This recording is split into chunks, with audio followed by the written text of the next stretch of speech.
नमस्कार, प्रणाम। आनंद यात्रा में आप सभी का स्वागत है। संत की क्या पहचान, अध्याय नंबर 4।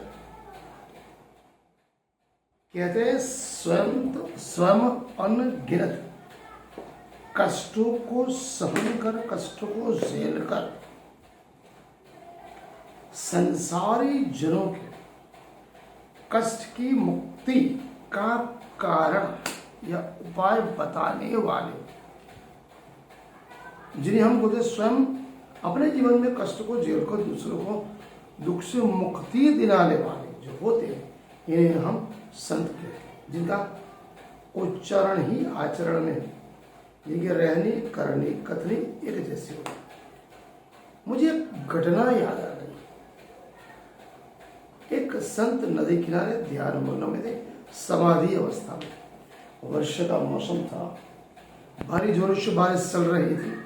संत का ध्यान टूटा। अचानक उन्होंने देखा कि एक बिच्छू बहता हुआ नदी की तेज धारा में बह रहा है। संत का मन करुणा से भर आया। उन्हें बहते हुए पानी में हाथ रखकर बिच्छू को बाहर निकलने के हथेली पे लिया। ज्यों ही बिच्छू को हाथ में लिया, बिच्छू ने डंक मारा, हाथ हिला, बिच्छू गिर गया। संत ने उसे फिर उठाया।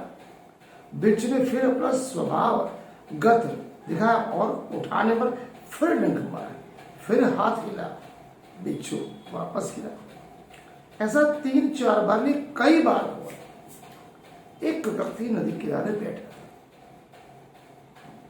तो सब कुछ देख रहा था। डंक मारने का क्रम चल रहा, बिच्छू फिसल रहा था। संत उठा रहे थे, बाहर निकलने का प्रयत्न कर रहे थे। तो उस वक्त ने कहा, महात्मा इसे मरने दीजिए, यह अपना दुष्ट स्वभाव जो बिच्छू का है वो छोड़ने वाला नहीं। संत पीछे मुड़कर मुस्कुराते हुए बोला, अगर बिच्छू अपना दुष्ट स्वभाव, क्रोधित स्वभाव, अपनी प्रकृति छोड़ नहीं सकता, तो मैं तो संत हूं, मैं अपना स्वभाव क्यों छोड़ूं? इतना कहकर उन्होंने फिर बिच्छू को उठाया। इस बार बिच्छू ने डंक नहीं मारा, आराम से सहलाता हुआ नदी किनारे जमीन पर रख दिए। ऐसी होती है संतों की करुणा, ऐसा होता है वो संतों का मन। संतों का मन नवनीत के समान मुलायम होता। जरा सा भी किसी ने दुख देखा किसका, उनका हृदय मन तन आत्मा से ग्लानि से बढ़ जाता है। हृदय में वो हिमालय की करुणा गंगा है। संत ऐसे नहीं, सहे प्रति सक्षम, वो दुर्जनों के प्रति भी सज्जनता का ही व्यवहार करते। इस संदर्भ में जैन तीर्थंकर महावीर स्वामी ने कहा, प्रिय कर्मे पर प्रिय करना हर एक व्यक्ति का प्रकृतिगत स्वभाव है, लेकिन परंतु प्रिय न करने पर भी प्रिय करना यह संतों की प्रकृति है। संत होना मुश्किल है। कोई चोला बदलने से संत नहीं हो जाता। संत होना और बनना, संत होना और बनना दोनों में बड़ा फर्क है। जमीन और आसमान का अंतर है। संत होना आंतरिक घटना है, जबकि संत बनना दीक्षा लेना, मंत्र द्वारा प्रज्वलन देकर संत बना तो सकते हो, लेकिन संत होना स्वयं के आंतरिक हृदय मंत्र आत्मा की उस चेतन अवस्था में, उस परमात्मा के बिना उनकी सम्मुति आप बन नहीं सकते।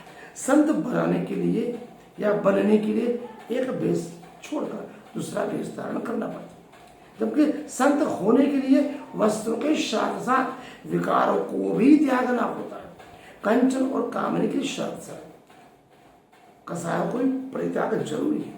इस संदर्भ में महावीर स्वामी का कहा, संत साधनों से नहीं साधना से, संत उच्चारण से नहीं आचरण से, संत भागने से नहीं भावना से, कर्तव्य से जी चुरा कर भागने का संन्यास नहीं। यह तो परानुवादिता है। जो लोग यह सोचकर संन्यास लेते हैं कि मुड़ मुड़ाए तिरव, सिर्फ सिर की मिट गई खाज, खाने के लिए लड्डू मिले, लोग कहे महाराज, आत्म प्रवंचना करते, स्वयं को ठगते, ऐसे लोगों को महावीर ने संत नुमा कहा, जो स्वयं को ठगते हैं।